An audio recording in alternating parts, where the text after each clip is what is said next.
Hi, my name is Make, and you're watching my program Make Spiel.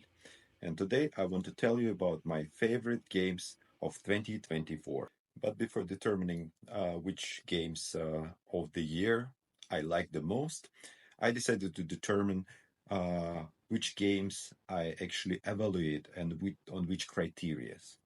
My main thesis or provocation that the term Euro, which is still popular today, is actually has no meaning. It's outdated, and in my opinion, all board games, majority of the board games are somehow or at some degree are Euro games. To make my argument is more convincing, I did a little research analyzing 100 best games of BGG and the system of categorization on the website. So BGG was made by American fans of Euro games, but the site has long since moved from the concepts of Euro and American or Ameri trash. Now users themselves can categorize new board games, abstract games, customizable, thematic, family games, children games, party games, strategy games, and war games. Uh, the vast majority of the games from top 100 on BGG, so it's like more than 90 games, are either strategic or thematic games that probably can be considered uh, by some as Euro or Ameri games. Some games could be in two or three categories. For example, Everdell is a family strategy game, or Gloomhaven, currently ranked 4 among all games, is ranked second place among thematic games, and number 4 among strategy games. Therefore, according to BGG users, it is thematic strategy game.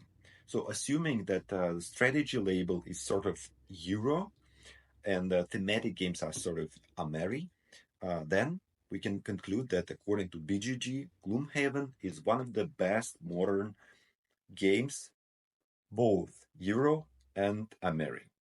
But the problem is that almost all games from top of the BGG are Euro in one form or another.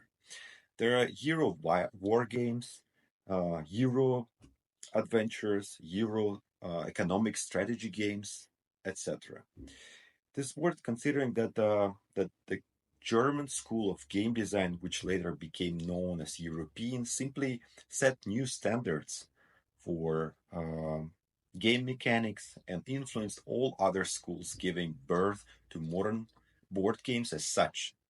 And today, it turns out all popular board games are Euro in one way or another. For example, I would categorize Twilight Imperium 4th edition as a multiplayer 4X strategic Euro war game in science fiction setting with a huge influence of Puerto Rico, the classic Euro game. However, we need categories to understand what types of games and genres we like and don't, especially when more and more games are being released.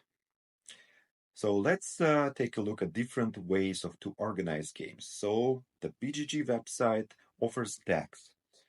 Besides the basic ones listed above, these are mechanics such as deck building or worker placement. These are game settings, historical games, fantasy, transportation, trains, and so on. In addition, uh, games on the website can be divided by difficulty level or minimum age of entry into the game. And finally, by the number of players recommended for the party. The last tool is a relatively innovation, a list of recommendations under each game by an algorithm borrowed from the website called IMDb, popular among those who love movies. Based on all these categories, I started to analyze the top 100 games.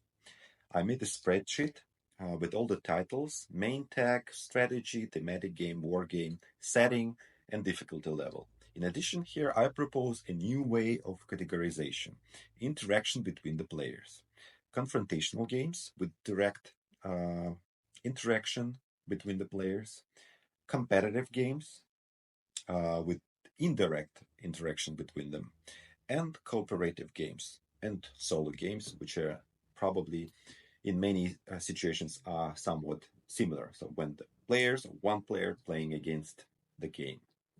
Some games are in the middle or fall into different categories, like semi-cooperative games or scenario-based, like Magic Knight, for example, and and so on. Or probably competitive games with element of confrontation, like Brass Lancashire, for example, where you can squeeze your opponents in the corner, rebuilding their buildings or humiliate them in some other way.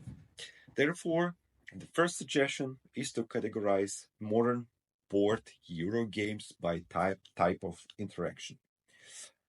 Okay, but among competitive strategy games or cooperative games, there are very different games and subgenres.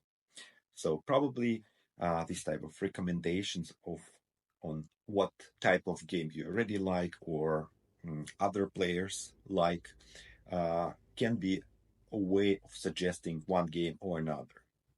So based on this, based on kind of trying to group my favorite games or games probably I don't like that much, I made a kind of map of all the games I played from top 100, and I made this sketch in order to categorize, make the groups of games that can be connected one way or another.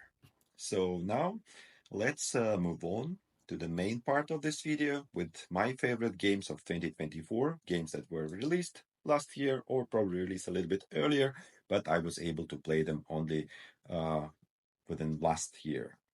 So based on these categories, I decided to not to call like a best game of the year, but I made three categories or three groups, and in which I will tell you which game was my favorite this year. So let's start with fillers, card games, and party games. We played a bunch of cool filler games because I was making a list of my favorite 20 card games. And I'll start right away with the winner. It's Faraway here. Faraway with an expansion that I got at Essen with very cool new card. The main thing is the gameplay and final scoring backward.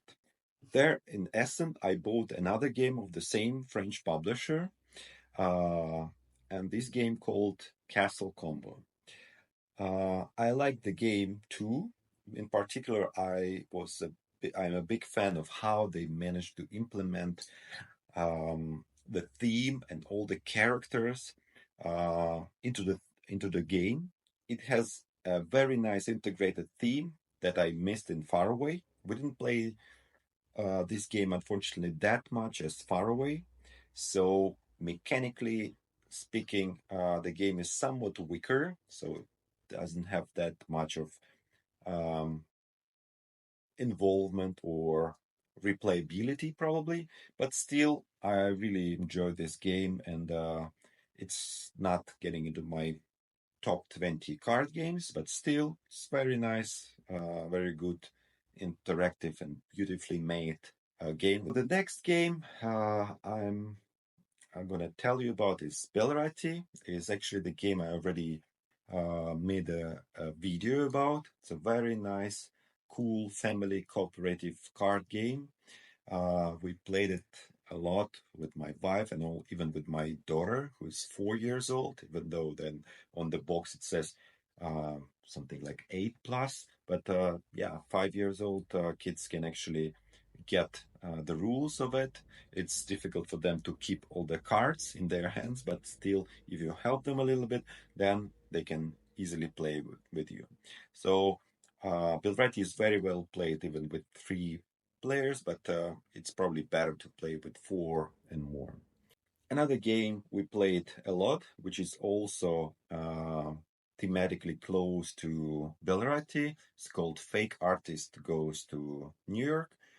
I recommend both of these games, especially for those who are interested in contemporary art and looking for fun, interesting, thematic party games. And the best solo card game for me, it's Naturopolis, the game that was released a little bit earlier, probably in 2023, but I was able to play it only last year when preparing my top 20 games that you can play on the beach. And I appreciate the brevity and minimalism in games, and I don't like when I don't know there are mountains of components and hour-long setups.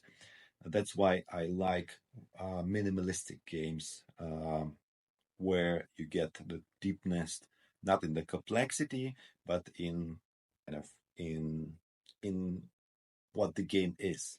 Naturopolis is an ideal game in this sense, consisting only of 18 double-sided cards.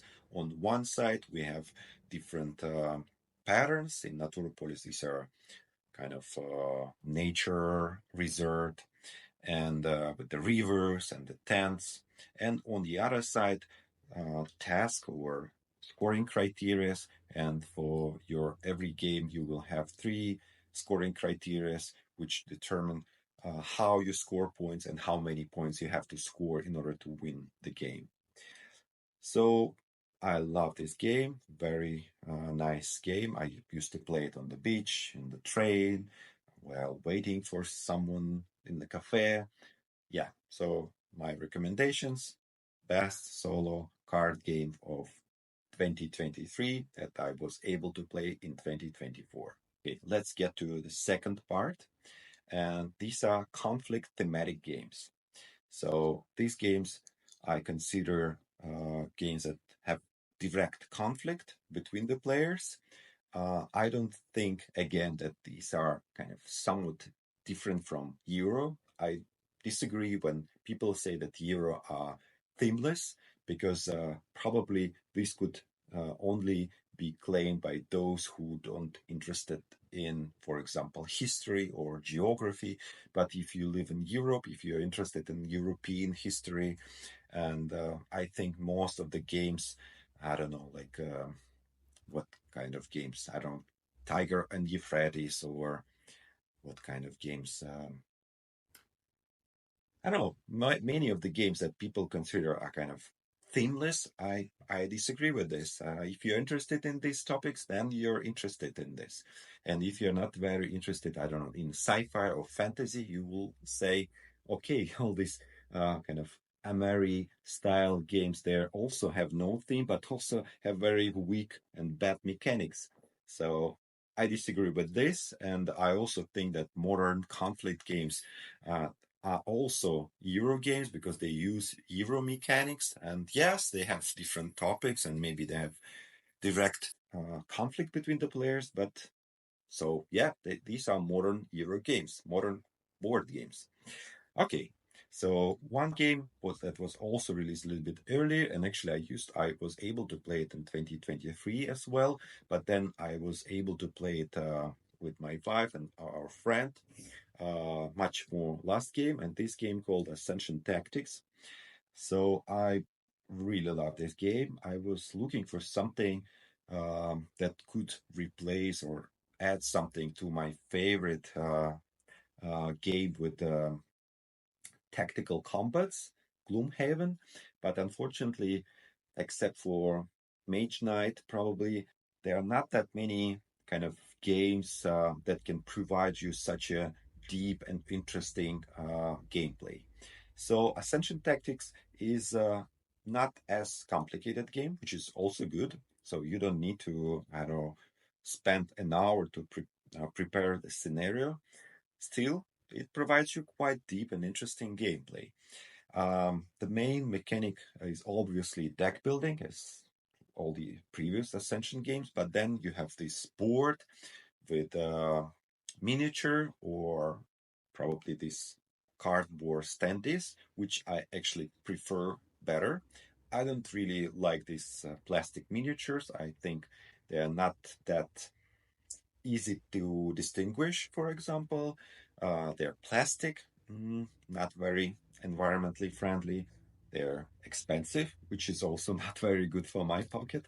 For a student, it's quite difficult to buy that many games, and especially if they have this miniature. So I really appreciate how the publisher actually selling this game and how you can kind of get a second part of this game with the Ascension Tactics Inferno, which is a new edition of this game, which is going to be released this year.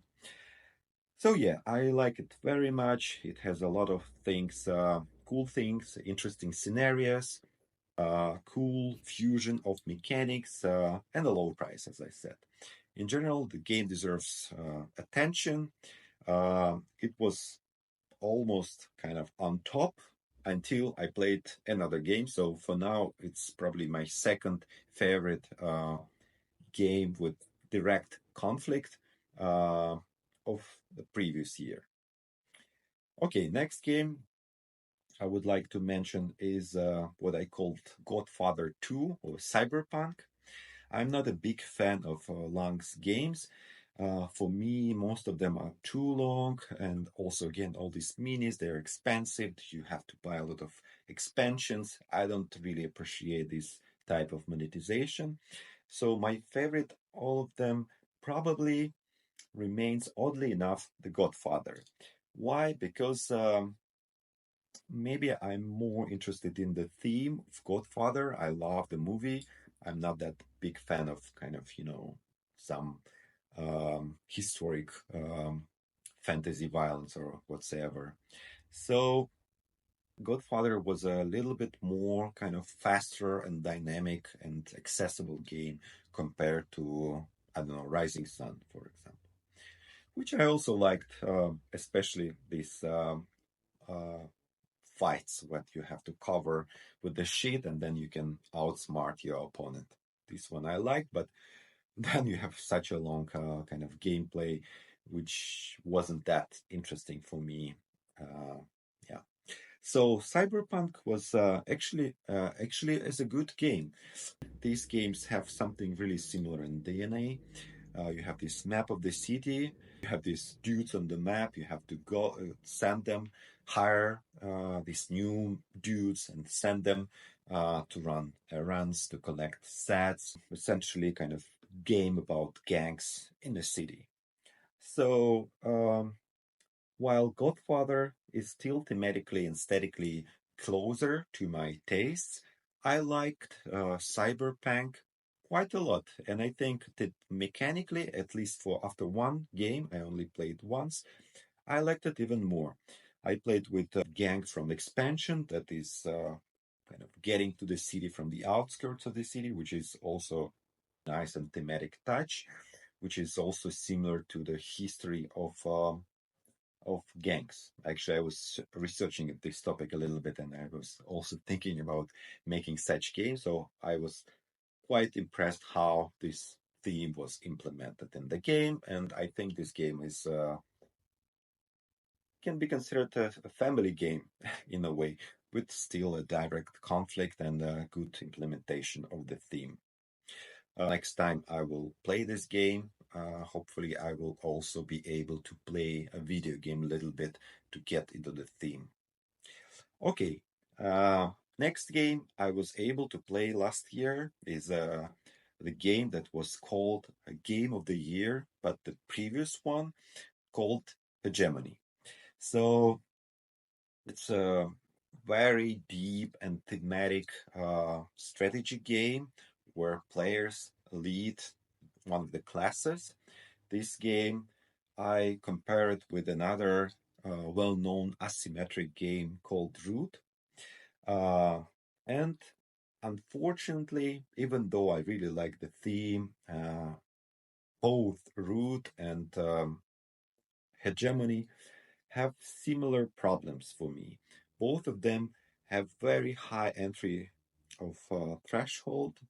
For a full game, you need four committed players who will not only learn how to play for one fraction, but you have to know how to play for other fractions. Otherwise, you don't know how to win the game, and how, and probably it's even more important, how not to let others to win the game. So as a result, even though playing for one particular uh, class or uh, fraction is not that deep and complex, maybe it's maybe not even deep and complex enough for me, but because you need to learn four rules of the game, basically, you have to know and learn much more, uh, but still you get not such a deep experience. So basically, my main criticism of both of the games that you have to learn too much in order to really kind of enjoy the game. So yeah, I would love to see these types of games, maybe with kind of introductory scenarios, or maybe not as asymmetric, or maybe a little bit more accessible, because I wish I could play Hegemony with, I don't know, other people, with the kids in the school, to teach about kind of politics through the game. But unfortunately, Hegemony is a little bit too complicated for these needs. Still, I wish I will be able to play it a little bit more, but again, probably I would play something else, because it's just deserved too much time and effort to really kind of enjoy this game. Now, the best conflict thematic game for me is Arcs. I think it's like a game of the year for many, so there's nothing surprising. Yeah, I like how accessible and easy to follow the basic game is. So that's the game that really kind of really improved the concepts that were made by the author in his previous games. Yes, in Root, for example. So the main mechanic of the game is trick taking, which is the most popular mechanic nowadays, which is similar to other. My favorite mechanic is following the role. It's like again is in Violet Imperium or Puerto Rico. So basically, you pick the role, you do the action, and then other players can uh, copy this role, but get not everything from it. But here we have this possibility to kind of play a different role, a different action, or you can also, and this is my second favorite mechanic, is ambition. So basically, instead of kind of you can play like a higher card in a suit, but make it zero, nullified, in order to declare the ambition, which is the scoring criteria for this round. And I like it. I like this thing. I like how you can uh, how can you get points out of something you have. Arcs give similar epic impressions as other big Euro war sci-fi dude on the map games, but in a much more accessible and modern format. So in order to really enjoy the game, you need this only base game, and I think this base game is really cool and really accessible, but still thematic, strategic, and deep and replayable. So you don't even need any expansion to really enjoy the game. After the base game, we learned how to play asymmetric roles and abilities from this mini expansion, and then of course we play the campaign, which is the box is twice bigger than the base game. And I must say that so the campaign game that consists of basically three games, three acts. We played it once with our group, and actually it was quite difficult to meet three times still. So, and this actually left mixed impressions for me. So yeah, on the one hand, there's a story and asymmetry and unusual mechanical and thematic twists, and yes, it was really engaging and really interesting story was kind of revealing on the table in front of us. But on the other hand, the game becomes much more complex and demanding. For example, for the most of the first act of the campaign, we didn't understand what is going on. We thought that after playing four games in the base game with this mini asymmetric expansions with the leaders and lores, uh, we thought that we'll be able to play this campaign easy, but unfortunately, it wasn't the case. So we spent 8 hours for our first act, and we had to really, really kind of get through the rules.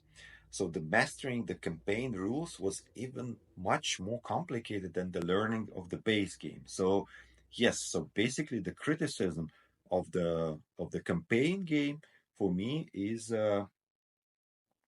my criticism of the previous games I mentioned.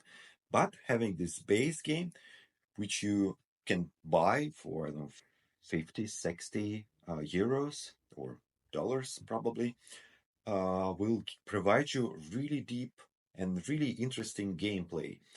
And then, if you have a group of dedicated players who would love to play campaign and maybe a few times, because your first campaign probably will uh, be kind of a learning session. So because yes, we had to basically learning the rules, and sometimes I was just not thinking even about winning the game because I was just trying to get through something and learn, and then I was understand what other players were doing. So I'm not sure. Probably after playing this campaign a few times, you learn more and you will be able to really follow what other players are doing. But this is the problem. And also, I don't like this take that component in the games. Yes, you don't have this kind of hidden cards, but then our campaign that took us three meetings, yeah, 3 nights, ended with really kind of random finale.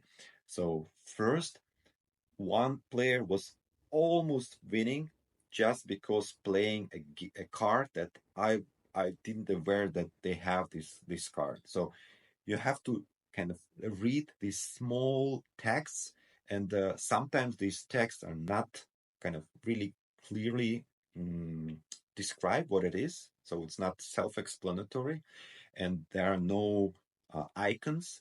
And you have to remember that after, I don't know, 6 hours of kind of deep, engaging gameplay, that you need to know that this card on the other side of the table, then there's small kind of sentence that can change everything. So for me, I want like a little bit more transparency in the game. I would love to, or then give us kind of hidden kind of take that component, like in Inish or Dune Imperium, where you can kind of play a card and it's like, yeah. And then, okay, I can kind of predict it, but then maybe I have another uh, kind of hidden secret weapon in my hand I was preparing. So yeah, that's a little bit of a problem for me in this type of games with narratives, but you have to read these texts, and I wish they would just put like a bigger symbols on it, or I don't know, put it somewhere in display in the middle of the table. So that's the general problem in many of these games. And then actually in our session, the guy who actually won the game won. He was outsider for the most of the kind of final act, but then he won the game just because another player who was also unable to win the game traded kind of a few tokens with this guy and basically made him a winner. So this king making in this interactive confrontational multiplayer games is too huge for me, and I think that's the problem in this game as well. Still, I believe this is the best game I ever played in this genre. I think Arcs is an amazing game design with very interesting story mechanics and I really love how they made this base game that you can learn and which is really accessible, and then you can go deeper and play the campaign. And for sure, like there are lots of different characters and ways of game to develop, and I think every campaign can play differently and with different groups of people, and maybe some problems we had in our group, maybe you'll have different problems, or maybe you'll get different excitement or a different story for sure. So yeah, arcs number one in conflict thematic games. And the third category of my top uh, of the year list is competitive strategy games. I value in strategy games. I value in any game that how the theme is implemented. This is really important for me. I don't like this multiplayer, solitaire, abstract games, and I think majority or most of the games I like quite thematic and quite interesting. So let's start with Rats of Wistar. So I really like this Italian school of game design. Some of games by Simone Luciani are my favorite games ever. This Grand Austria Hotel and Zolkin, two of my favorite, maybe top 10 games ever made. And I was excited to play this Threads of Wistar. I thought this is an interesting mid-core game, and everything seems to be in place in here. Yeah, finally an interesting, well-integrated theme, location exploration, which is also interesting, different combos. So yeah, game seemed to be good and interesting. However, the game has some problems for at least for me. So one problem, there are too many symbols and on the cards, and not all of them are clarified in the rules, or sometimes some symbols they clarified on one page, some symbols clarified on the other page, and some symbols I couldn't find where are they like explained. Also, I wish they added some uh, memo, something like to explain the sequence of preparation of every round. And then another problem is this a little bit annoying wheel. It's an interesting mechanic, yeah, but the thing that you have to kind of detach it with the screwdriver in order to put this wheel inside the box is a little bit annoying. And also, uh, for me, it felt like some of the spots are could be very valuable, and some of the spots can be just waste the whole turn, whole round of the game because they have no opportunity to do the action they were wishing to do. So yes, the game is fine, and some players can probably find it uh, like one of the best games of this Italian publisher. But for me, unfortunately, it didn't reach this kind of high as other games I mentioned. Next game is called Clank Catacombs. Again, maybe it's not the newest game, but I was able to play it only this year or in 2024. Actually, I never played before Clank, but I found this game quite interesting and engaging.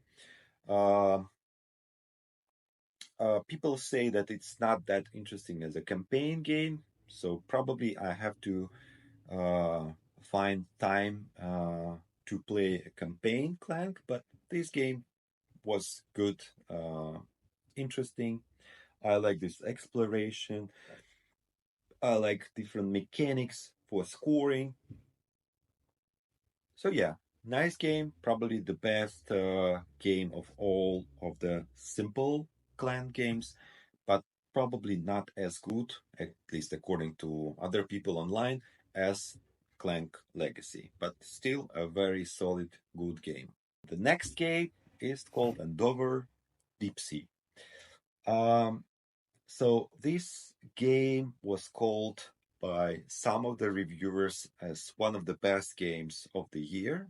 So my expectations were quite high. Um, I once played the previous game by these designers about colonization and imperialism. I liked it quite a bit. The game is a benchmark of modern production. No film. The cards are packed in recycled cardboard. Arcanines are not made of plastic, but also from pressed cardboard. But most importantly, the theme itself.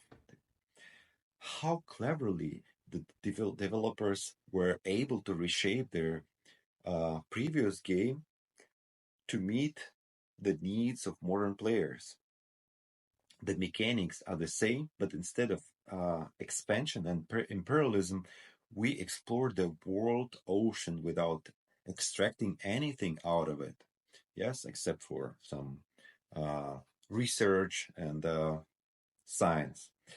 You have to write scientific articles and restore ecological balance of the ocean.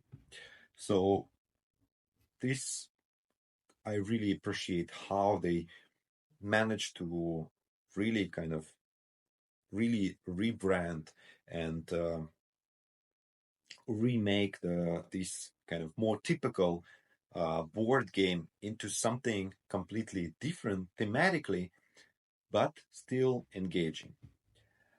Uh, I liked uh, the the scenarios in the game. Most of them are quite interesting and provide you with interesting strategic directions. Uh, it provides more kind of theme in it, introduces the game mechanics more smoothly, and increasing replayability. So I love this kind of scenario based games. I know people like Tom Vessel and many other reviewers, they hate this kind of stories in Alexander Pfister's games. Maybe he was like a pioneer in adding these scenarios into his, again, Euro, which is, again, all these games are Euro, in my opinion. But these strategic,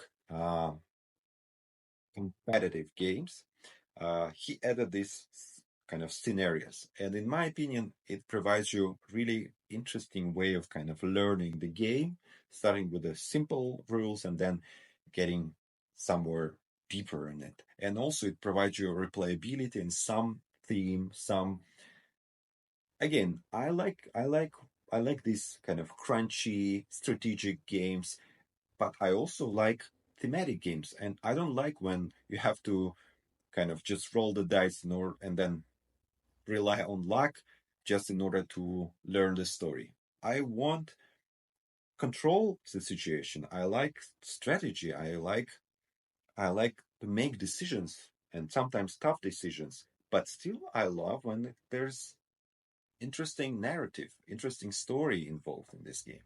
So I like when I don't know in Dune Imperium or in some other games, the theme is implemented well and when you have to play through it. Okay, so this is a really cool part of Endover. It also has some similarities with Clank, Catacombs. It's also the board is made of tiles and you explore them, you go deeper. But I guess I liked the mechanically speaking catacombs, catacombs a little bit better.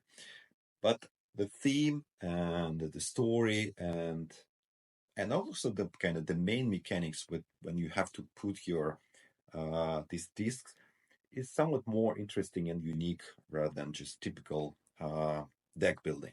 What my wife and I missed in this game is this crunchy gameplay. For us, this game is a little bit too, it's not deep enough. So yeah, it's called deep sea, but for us, it's like a a little bit shallow sea. So yeah, the production, the the the smooth gameplay, the scenarios, um, theme implementation, exploration of the ocean. Everything is made really, really cool. But the gameplay itself is very simple.